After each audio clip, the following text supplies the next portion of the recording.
Man, let's get into this thing, man. Shout out to Gregory Davis for the $10 real quick. Should high school coaches get paid for each kid they put in Division I program? No. What would the money? Right. Okay. Talk on that. Hey, go ahead. I disagree. How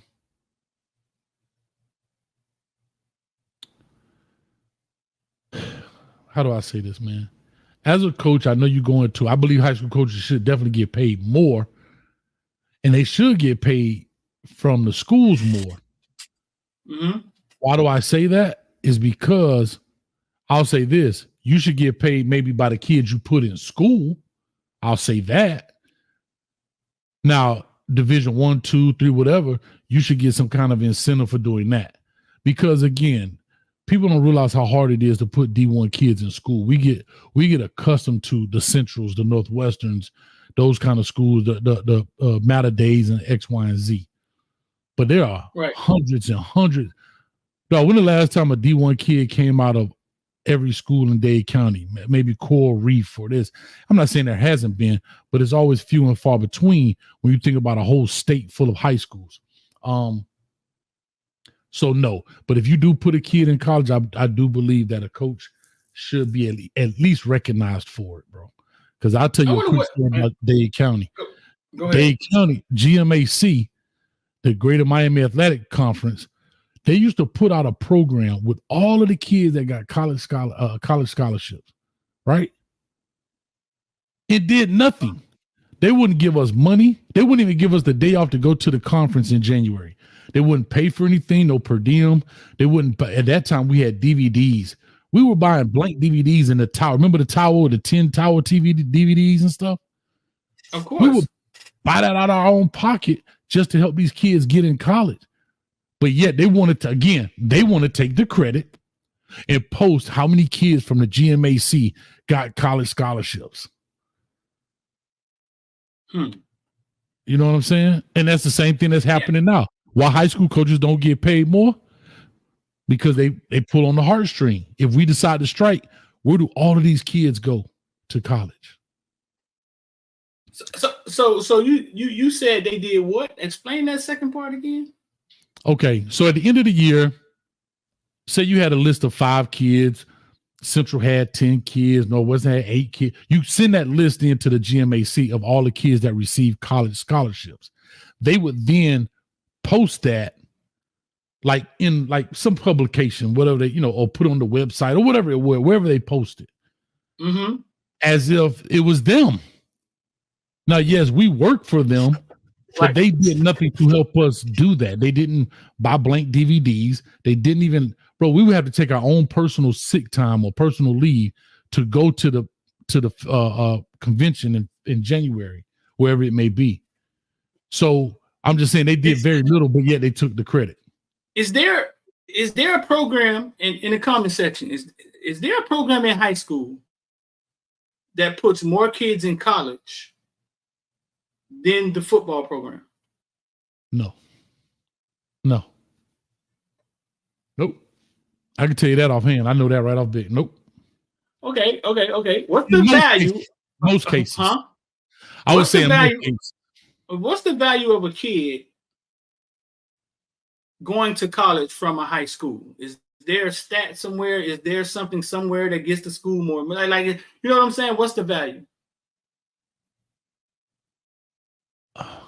Really just recognition. I don't believe there's any monetary value in the sense of like they get paid if I'm answering this correctly or understand it correctly, but it does give your school recognition. Think about it. People wouldn't know Northwestern outside of football. People wouldn't know Central outside of football, right? What else do they do in this? And I'm not saying they don't do great things, but we know what football does. St. Thomas, Mater Day. I've never heard of Mater Day out there in California, or John Bosco, or St. Thomas, or St. John, if it wasn't for football. When Nick Saban comes to your school, does it affect the vice principal, the principal? How do they act when Nick Saban comes to your school? It depends. Some who the principal is. They hate sports. Why? Hate it. Maybe they weren't getting beat up by the jocks in school. I don't know. You know, some people don't understand the value in it. Some people think everybody's supposed to be just a book nerd, which you can have both. You can live in both worlds. Some people don't understand it, nor do they appreciate it. You know, and remember, in order for him to fly to your school, he has to get approval. You don't just fly to the school because it's an open football field there. That's private property. So you got to get that approved. You don't just, hey, Nick Saban come in here in 5 minutes, he landed the plane. No, you got to get that approved. So I guarantee some principals did not approve it or told the people downtown. They got to call their area superintendent. It's a chain of custody here. Now private schools are different, like St. Thomas. But if you like when he flew to Edgewater and Kirby Smart flew to the Jones High School, bro, you don't just fly on these people's property. They're like you saying, hey, I'm going to the Alabama game this week. Let me land at the 50-yard line for the game, and then they just gonna drop me off and you take off. It don't work like that. Yeah. It don't work that way.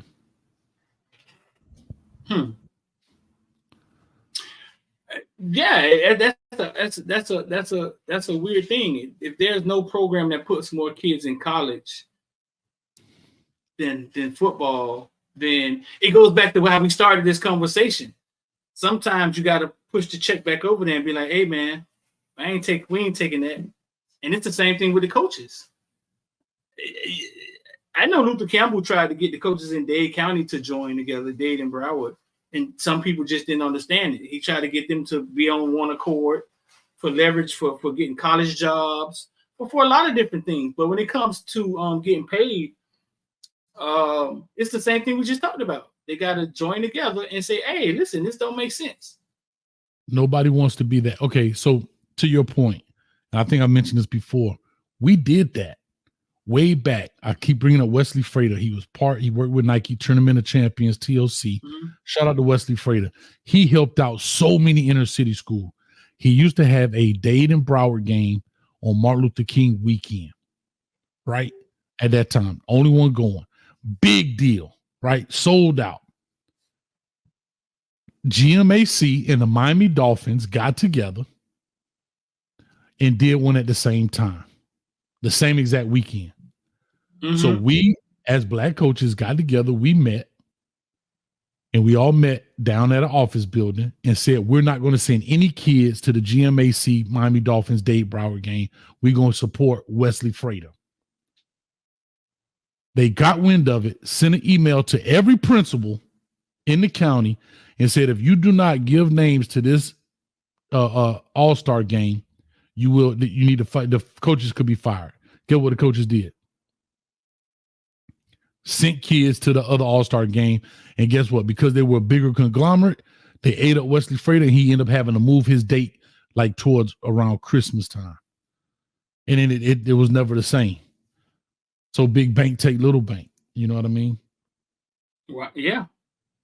Cheryl Golden. I think it was Cheryl Golden. I want to say Twan Russell was a part of that, because Twan Russell was over high school athletics and whatever. I mean, high school liaison between the Dolphins and high schools. But like, that's the kind of stuff that happens, man. But people are afraid to lose their job. But if we all stuck together, you ain't gonna fire every coach. But nobody wants to be the one to get shot. Nobody wants to be the one to get shot.